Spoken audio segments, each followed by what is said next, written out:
네, 안녕하십니까. 저는 지능형 사물 인터넷 및 이를 위한 인공지능 기술이란 주제로 강의를 할 한성대학교 AI 응용학과의 이용이라고 합니다. 본 강의에서는 가장 먼저 여기 제목에서 나왔다시피 지능형 사물 인터넷이 무엇인가에 대해서 배우시게 될 거고요. 물론 이제 지능형 사물 인터넷을 이해하기 위해서는 그 전에 사물 인터넷이 무엇인가부터 학습을 하시게 될 겁니다. 그 이후에 지능형 사물 인터넷이 무엇인가를 학습을 하시고, 그리고 지능형 사물 인터넷을 위해서 어떠한 인공지능 기술들이 활용될 수 있는지, 대표적으로 이제 연합학습이라고 하는 대표적인 학습 기술에 대해서 배워보도록 하겠습니다. 예, 먼저 저희는 이제 사물 인터넷이 무엇인지부터 학습을 해보도록 하겠습니다.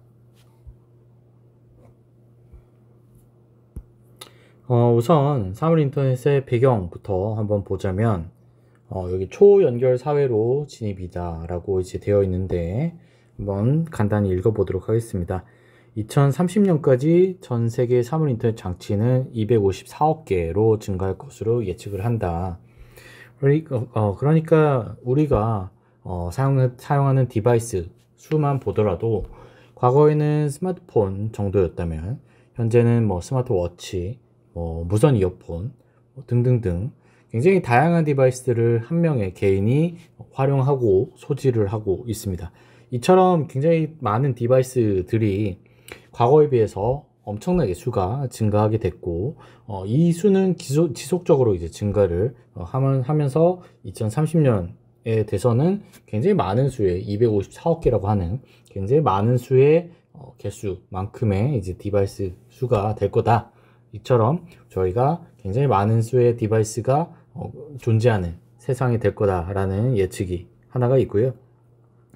두 번째는 이제 저전력 광역 통신망 접속 기기에도 상당수에 이를 것으로 예상된다라고 되어 있는데 이런 디바이스들이 예전에는 다 이제 인터넷에 연결되어 있지는 않았습니다. 일부만 연결되어 있었고 모든 기기가 이러한 이 통신망에 연결되어 있지는 않았는데 오늘날의 디바이스는 대부분의 대부분의 기기들이 이러한 네트워크망에 연결되어서 서로 데이터를 주고받고 어떤 정보를 얻을 수 있고 정보를 보낼 수 있는 그런 환경이 되었다라고 할 수가 있습니다. 특히나 이러한 스마트폰, 태블릿, 여러분들이 많이 쓰시는 이런 기기들 그리고 그의 이러한 디바이스에서 동작하는 어플리케이션 그리고 인터넷, 통신 이런 다양한 기술들이 발전을 했다는 게 결정적인 기여가 될 수 있다고 하는 거고요.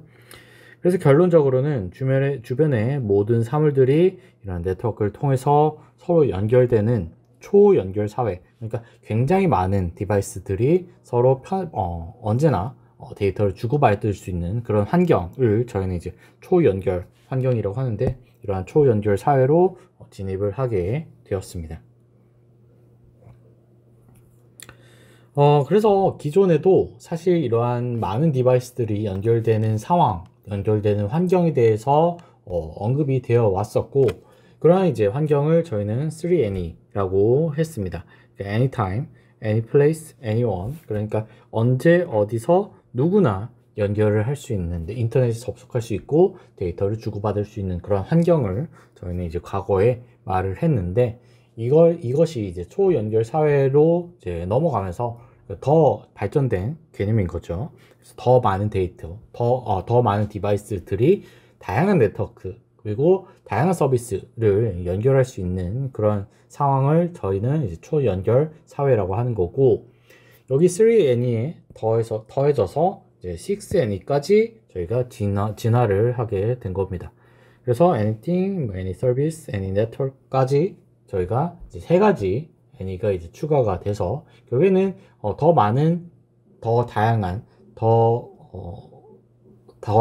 더욱 다수의 이제 디바이스들이 우리가 이제 인터넷이나 네트워크에 연결되어서 편하게 데이터를 주고받는 그런 상황을 저희는 6Any라고 말을 하고, 초연결 사회는 이런 6Any 형태로 진화가 되었다라고 할 수가 있습니다. 그래서 한번 이제 이 아래 그래프를 보시면은 이제 전 세계 IoT 기기 그리고 논 IoT 기기의 수를 이제 비교를 해 놓은 이제 그래프인데요. 파란색이 IoT 기기고 검은색이 논 IoT 기기입니다. 그러니까 쉽게 말해서 파란색이 네트워크와 연결되어서 데이터를 주고받을 수 있는 그런 그런 디바이스를 의미를 하는 것이고, 검은색이 그렇지 못한 디바이스를 의미를 하는 것이죠. 보시면은 이제 검은색 반은 그 크기가 시간이 지나더라도 거의 일정합니다. 그러니까 거의 증가가 되지 않는다라는 걸 의미를 하는 것이고요. 파란색을 보시면은 시간이 갈수록 지속적으로 이제 증가를 하게 되죠. 좀 더 이 증가 폭이 조금 더 빨라지는 것도 볼 수가 있습니다. 이처럼 현재는 인터넷에 연결되어 있는 디바이스는 더 이상 증가를 하지 않고 있고요. 인터넷을 연결하고는 이러한 디바이스 수가 지속적으로 이러한 디바이스만 증가를 하고 있다라고 해도 사실 과언이 아닙니다. 그래서 위에 글들을 조금 읽어보면은 초연결 사회에서는 이런 5G, AI, 빅데이터, IoT와 같은 기술들이 이제 결합이 된 거죠. 이러한 기술들이 이제 성숙하게 되면서 서로 간에 이제 융합을 하는 것이 시너지 효과를 내게 됐습니다. 그래서 다양한 서비스들, 스마트 홈, 스마트 카, 스마트 팩토리와 같은 더욱 다양하고 고품질의 서비스들을 제공을 할 수 있게 됐고요. 이러한 이제 환경적인 변화에 의해서 무조건 이제 네트워크에 연결이 되어야 되는 그런 상황이 된 거죠. 그래서 대부분의 디바이스들, 여러분들이 가지는 대부분의 디바이스, 작은 디바이스라고 하더라도, 뭐, 블루투스라든지 굉장히 저전력 통신은 꼭 보유를 하고 있는 것을 볼 수가 있습니다. 과거에는 굉장히 작은 디바이스는 애초에 그냥 통신 기능이 없다든지 그런 식으로 굉장히 심플한 그런 기능만 제공을 했는데, 요즘에는 굉장히 작은 디바이스들도 저전력의 통신 모듈은 꼭 포함을 시켜가지고 이 데이터를 자신이 수집한 데이터를 저희한테 전송을 한다든지 데이터를 저희가 전달을 할 수 있다든지 그런 식으로 통신 기능을 포함하고 있는 것이 이제 대부분입니다. 그렇기 때문에 많은 기기들이 이렇게 인터넷에 연결되어 있는 환경에서 저희는 살고 있다라고 할 수가 있습니다. 그리고 저희가 이러한 이제 디바이스들이 제공할 수 있는 서비스를 저희가 활용할 필요성이 증가를 했습니다. 뭐 예를 들어서 공공 분야에서 뭐 재난이나 재해나 기상, 뭐 질병 같은 이러한 상황을 문제가 되는 이제 상황을 정보를 감지를 하고 분석을 해서 즉시적으로 대응을 해야 하는 그러한 이제 환경들이 워낙 이제 세상이 복잡해지다 보니까 그러한 필요성이 증가를 하게 됐고요. 디바이스가 이제 많아지는 것은 좋은데, 디바이스가 많아지면은 그 디바이스들이 수집하는 센서 데이터들도 굉장히 많아집니다. 그렇기 때문에 사람이 그러한 데이터를 일일이 분석을 할 수가 없어요. 그래서 생성된 데이터의 양이 방대해지면서 이것을 이제 수집하고 관리하고 분석을 하기 위한 기술, 이건 사람이 하는 게 아니라 컴퓨터를 이용을 해서 저희가 어떤 인사이트를 얻어내야 되는 거죠. 불필요한 데이터는 뭐 버리기도 하고요. 중요한 데이터는 잃어버리지 않게 뭐 복제를 해놓는다든지 뭐 그러한 관리 그리고 수집해서 이를 잘 분석을 해서 저희가 정보를 얻어낼 수 있는 그러한 이제 대표적으로 이제 빅데이터 같은 기술의 필요성이 증가를 하게 됐습니다. 그래서 이러한 정보들은 많아졌고 빅데이터 기술도 이제 발전을 했기 때문에 이러한 이제 기술들이 이제 성숙했다. 그러한 기술들의 융합을 통해서 저희는 다양한 서비스를 제공을 할 수가 있었고요. 과거에는 이러한 기술들 간의 이제 융합을 통한 서비스를 이제 B2B 기업 간 이제 서비스만 제공을 했었는데, 어느 정도 서비스가 이제 성숙화되고 일반 개인에게도 제공할 수 있는 수준이 되면서 B2C로 이제 소비자에게, 그러니까 저희 같은 사람들에게 이제 제공을 할 수 있게 되었습니다. 그리고 사물 인터넷의 현실화라고 되어 있는데 한번 읽어보면은 다양한 종류의 기기 및 사물의 근거리 및 원거리 통신 모듈이 탑재되고 사물이 소형화 그리고 지능화되었다. 그러니까 여러분들이 가지고 다니는 많은 디바이스들이 예전에는 사실 유선인 경우도 굉장히 많았습니다. 근데 이제 대부분이 무선으로 바뀌었죠. 그리고 기존에 유선이었던 것도 무선으로 바뀌었습니다. 그리고 애초에 나올 때부터 이제 무선으로만 출시되는 디바이스들이 많죠. 그리고 그 디바이스들이 하나하나 이제 다 통신 모듈을 다 탑재를 하는 것이 굉장히 일상적이 되었고, 저희가 이거를 휴대를 하기 위해서는 사물이 작아져야 되는 겁니다. 디바이스가 작아져야 저희가 이제 휴대가 가능해지죠. 그리고 각각의 컴퓨팅 파워도 굉장히 올라갔어요. 그래서 굉장히 작은 사이즈임에도 굉장히 다양한 기능들을 수행할 수 있는 컴퓨팅 파워를 제공을 할 수가 있게 됐죠. 그걸 이제 저희는 이제 지능을 이제 포함하게 되었다. 그래서 지능화로 말을 할 수도 있는 거고요. 그래서 이제 사람과 사물 간, 그리고 사물과 사물 간의 데이터 통신이 가능해진 거예요. 예전에는 저희가 예를 들면 제가 주변 디바이스한테 어떤 데이터를 요청한다든지 그렇게 식으로 했었는데, 이제는 사물들끼리 데이터를 공유를 함으로써 더 나은 예측을 한다든지 더 나은 판단은, 더 나은 정보를 사용자에게 제공을 할 수가 있게 되는 겁니다. 그래서 정보를 수집하는 센싱, 사물 간 네트워킹, 정보 처리 등의 동작을 인간 개입 없이, 그러니까 디바이스 간에 상호 협력을 하여서 인간이 어떠한 명령이라든지 어떠한 개입을 하지 않더라도 스스로 지능적인 서비스를 제공을 하는 수준까지 이제 발전을 하고 있습니다. 이런 이제 사물 인터넷의 컨셉은 사실 조금 오래 전에 이제 나왔는데, 1999년에 케빈 엘시턴이라고 하는 이 분께서 이제 이 사물 인터넷의 이제 컨셉을 말을 했고요. 이 분이 이제 사물 인터넷의 모든 기술을 정의를 한 것은 아니고, 사물 인터넷의 컨셉을 제시를 한 사람이라고 생각을 하시면 됩니다.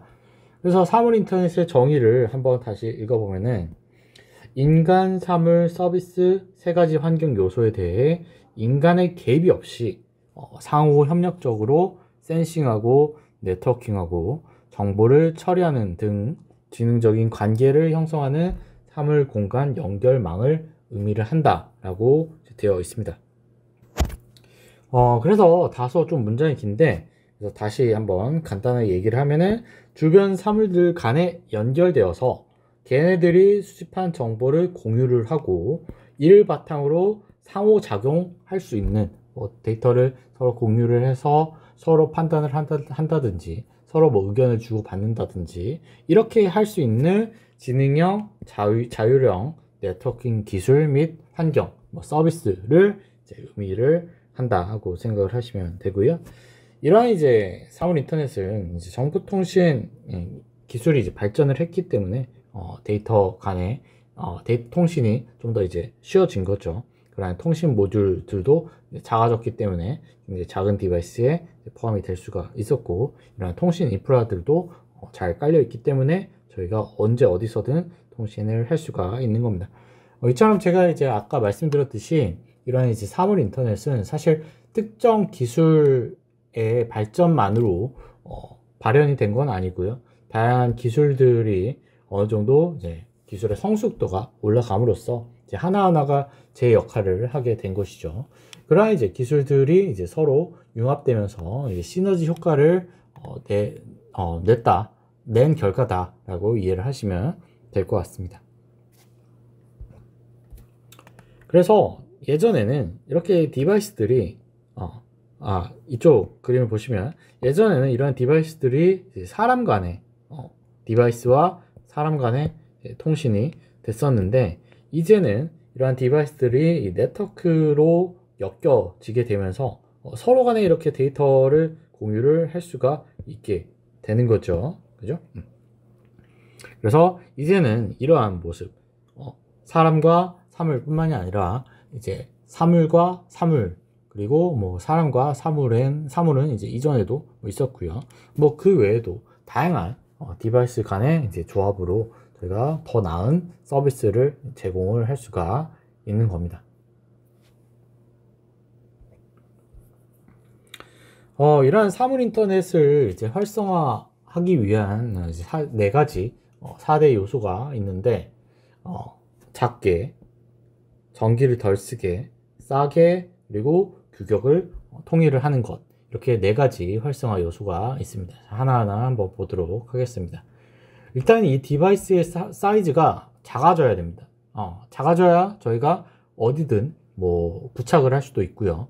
저희가 소지해서 휴대를 해서 갖고 다닐 수도 있겠죠. 이를 위해서는 이러한 반도체 기술이 발전이 되어야 됩니다. 반도체 기술이 발전이 되어서 전자회로 전자소자를 작게 만들므로써 저희가 디바이스 크기를 이제 줄일 수가 있겠죠. 디바이스가 작아져야 저희가 이제 휴대를 할 수가 있게 되는 거고요. 사실 디바이스가 작아져야 전력을 덜 쓰는 것도 있습니다. 두 번째가 이제 저전력화죠. 그래서 소형화된 소자는 더욱 적은 전력을 이제 소모하게 됩니다. 결국에는 이제 저전력이 이제 실현이 가능해진 거죠. 그러니까 같은 결과를 내더라도 큰 기계를 동작시키는 것보다 작은 기계를 동작시키는데 전력이 덜 사용이 됩니다. 그 말은 저희가 배터리를 이용을 하더라도 더욱 오랜 시간 기기를 동작을 시킬 수가 있다를 의미를 하는 거죠. 그래서 예를 들어서 저희가 저전력 BLE라고 하는데, 블루투스 로우 에너지라고 하는데, 저전력 블루투스 기술을 이제 활용할 경우에는 와이파이 대비해서 수백 분의 1로도 1만큼의 전력으로도 동작이 가능합니다. 수백 분의 1이라고 하면은 이 숫자만 보더라도 굉장히 전력을 낮췄다라고 이제 생각이 들지만, 뭐 예를 들어서 매일매일 충전을 해야 되는 디바이스들을 저희가 1년에 한 번 충전한다 라고 생각을 하면 훨씬 더 체감이 잘 되실 거라고 생각을 합니다. 세 번째가 이제 저가격화입니다. 이렇게 기술이 발전은 했는데 이제 크기도 작아졌고 전력도 이제 덜 쓰게 됐는데 가격이 엄청나게 비싸다 라고 한다면 사실 일반인들이 쓰기가 어렵겠죠. 그래서 이렇게 기술이 성숙하게 되면은 같은 디바이스로 하더라도 과거에 만들었던 비용보다 현재 만들기 위한 비용이 더 많이 싸집니다. 그렇기 때문에 많은 사람들이 더 활용을 할 수가 있게 되겠죠. 많은 사람들이 더 사용을 하게 되면 기술의 발전 속도는 더 빨라지게 됩니다. 그래서 제품의 소형화 그리고 대량 생산 기술의 발전으로 이제 실현이 가능해지게 됐고요. 센서 가격은 2004년에는 1.3달러 평균적으로 그랬는데 지속적으로 하향해서 20년에서는 0.38달러가 되었다. 그러니까 지속적으로 가격도 저렴해졌다라는 겁니다. 이렇게 센서의 가격이 저렴해지면 저희 디바이스에는 더 많은 센서 그리고 다양한 디바이스에 센서들이 다 들어갈 수가 있게 될 겁니다. 그러면은 그 각 디바이스가 수집하는 데이터의 양도 훨씬 더 많아지게 될 거고요. 그 데이터로부터 얻을 수 있는 정보들도 더욱 많아지게 되겠죠. 그리고 이제 네 번째는 이제 표준화입니다. 표준화는 쉽게 말해서 저희가 약속을 정한다 라고 생각을 하시면 될 것 같은데, 저희가 어떤 기술을 개발을 할 때, 뭐 예를 들어서 저희가 한 사람은 충전 어댑터를 쓰는데 이 사람은 어댑터가 동그란 모양이고 옆 사람은 네모난 모양이고 이러면 사실 호환이 안 되겠죠. 그렇기 때문에 약속을 하는 겁니다. 충전기는 이런 모양을 만들자, 뭐 이거는 저런 모양으로 만들자, 이렇게 이제 약속을 해가지고 서로 공유를 할 수 있게 한다면 조금 더 호환이 잘 되고 그러면 더욱더 이런 사물 인터넷이 잘 활성화가 될 수가 있겠죠. 그래서 이런 사물 인터넷은 이제 과거부터 지속적으로 발전을 해 왔습니다. 예전에는 단순히 이제 단말, 이때는 이제 연결이 안 된 상황인 거고요. 거기에 이제 통신이 이제 추가가 된 거죠. 그래서 연결이 됐습니다. 연결이 된 게 이제 읽어보면은 주변 환경을 센싱하고 그 결과를 단순히 이제 전송을 하는 겁니다. 원격에서 사물이 이제 제어가 되기도 하고요. 그러니까 쉽게 말해서 온도를 측정을 한다라고 한다면 뭐 23도, 뭐 1시간 뒤에 또 23도, 1시간 뒤에 또 뭐 24도, 뭐 이런 식으로 그냥 간단하게 센싱한 데이터를 지속적으로 전송을 하는 그 단계라고 생각을 하시면 될 것 같습니다. 두 번째 단계는 이제 지능형인데 이 디바이스가 좀 똑똑해졌어요. 그래서 단순히 이렇게 센싱한 데이터를 그냥 전송을 하는 게 아니라 예를 들면 뭐 계속 23도였다. 그럼 사실 이 두 가지 데이터는 보낼 필요가 없겠죠. 변화가 없었으니까. 그럼 이 두 데이터는 보내지 않고 변화가 있을 때만 새롭게 전송을 한다든지 아니면 뭐 평균 값을 함께 보내준다든지 뭐 이런 식으로 조금 더 판단을 해가지고 좀 더 똑똑한 행동을 취할 수 있는 단계가 2단계라고 생각을 하시면 되고요. 이 3단계는 이제 협업을 하는 겁니다. 그러니까 많은 디바이스들 간에 정보를 주고받아서 조금 더 똑똑한 판단을 하는 거죠. 그러니까 예를 들어서 뭐 온도가 이 정도고 또 습도기랑 서로 데이터를 주고받아서 습도가 이 정도고 뭐 그 외에 다양한 지표들을 활용을 해서 뭐 내일 비가 뭐 올 가능성이 몇이다 뭐 그 정도 아니면 뭐 창문을 열어야 된다 뭐 환기를 시켜야 된다 뭐 이러한 제안을 할 수 있는 그러니까 서로 수집된 데이터를 공유를 함으로써 그리고 상호 소통하고 어떠한 판단을 보다 똑똑하게 하는 그러한 단계를 저희는 3단계 자율형이라고 할 수가 있습니다. 그래서 이러한 사물 인터넷에 기반이 되는 기술들 좀 알아보도록 하겠습니다. 가장 첫 번째가 이제 센싱 기술입니다. 아까 말씀드렸던 그 센서인 거죠. 센서로부터 저희는 이제 데이터들을 이제 수집을 하게 됩니다. 뭐 온도, 습도, 열, 가스, 뭐 조도, 위치, 움직임 등등등 굉장히 다양한 정보들을 저희는 이제 수집을 할 수가 있고요. 이런 정보들을 저희가 이제 통신을 이용을 해서 전달을 하게 되는 거죠. 이를 위해서는 통신 기술도 발전을 해야 합니다. 유선뿐만 아니라 무선 통신도 발전을 해야 되는 거고요. 사실 IoT라고 한다면 유선보다는 이제 무선 통신을 저희가 생각을 하는 게 조금 더 일반적이다라고 할 수가 있습니다. 이렇게 이제 네트워크 기술, 통신 기술이 이제 활성화가 되어야 이처럼 인간 사물 서비스를 연결하는데 어떠한 제약이 없겠죠. 그래서 대표적으로 이런 와이파이, 4G, 뭐 4G가 LTE입니다. 5G, LTE-M과 같은 이제 사물 인터넷용 이동통신 기술들이 있고요. 2030년 상용을 목표로 6G도 개발되고 있고, 뭐 블루투스 지급이 RFID, NFC 등의 이제 다양한 이제 IP를 쓰지 않는 다양한 통신들도 저희 주변에 있습니다. 그리고 이제 서비스 그리고 인터페이스 이런 소프트웨어 기술도 이제 함께 발전을 해야 되는 거고요.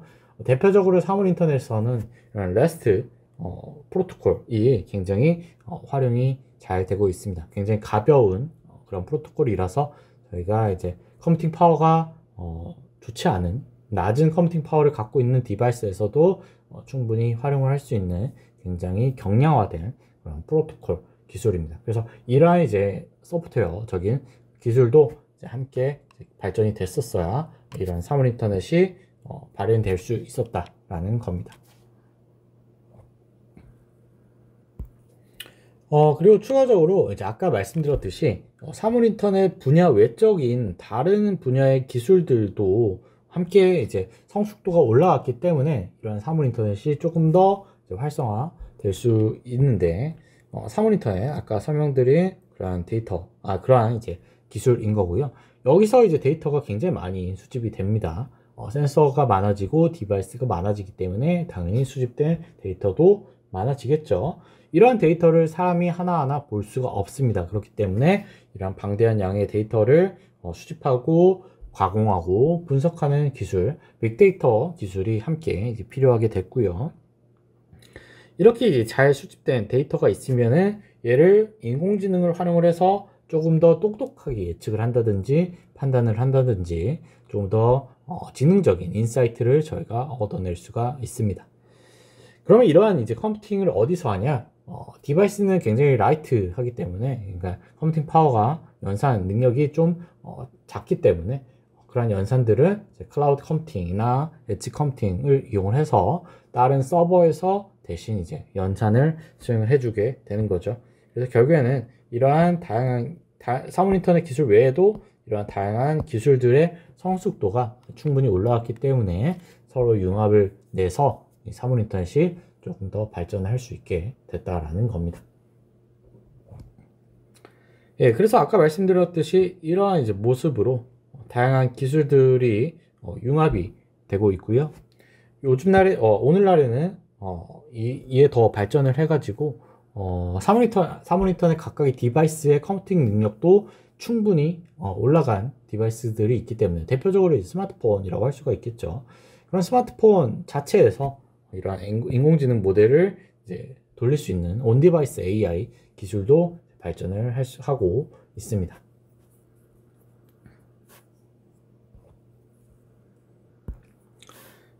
그러면 저희가 이제 계속해서 얘기한 그 디바이스, 기기, 그러니까 사물 인터넷의 각각의 기기들에 대해서 조금 더 보도록 하겠습니다.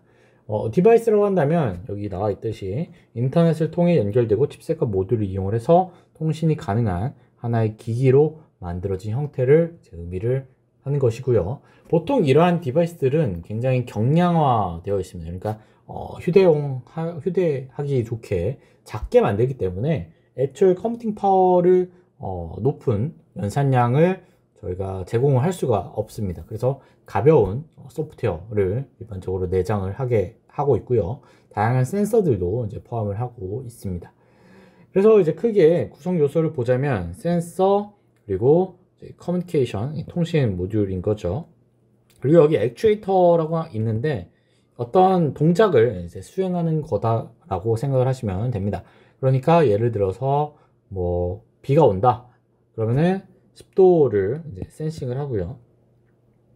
이 정보를 사용자에게 알려주면서 사용자가 문을 열어 라고 한다면 실제 문을 여는 동작을 이러한 액추에이터가 이제 수행을 하게 되는 거죠. 어둡다 그러면은 불을 켜는 걸 액추에이터가 할 수가 있는 거고요. 이처럼 이제 센서, 액추에이터, 커뮤니케이션 모듈로 사물 인터넷 디바이스가 구성이 되어 있습니다. 이러한 디바이스의 범위, 여러분들 쓰시는 대부분의 디바이스, 통신 모듈로 통신이 되는 대부분의 디바이스들이 이 디바이스에 속한다, 사물 인터넷 디바이스에 속한다 라고 생각을 하시면 되고요. 스마트폰, 웨어러블 디바이스, 가전제품, 요즘은 다 가전제품도 와이파이로 다 연결돼서 정보를 얻어 올 수가 있습니다. 스마트홈에서는 전구를 켰다 껐다 저희가 할 수도 있고요. 헬스 기기도 제가 운동을 얼마나 했는지 보여주기도 하고, 뭐 카메라, 뭐 차량 장착 하이패스 등도 계속해서 정보를 주고받을 수가 있습니다.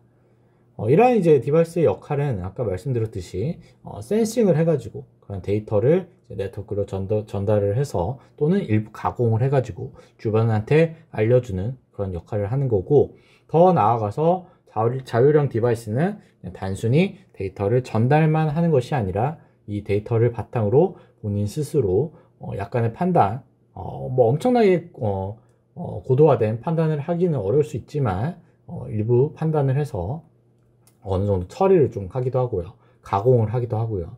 또 다른 정보를 제공을 할 수 있는 그런 디바이스를 저희는 자율형 디바이스라고 합니다.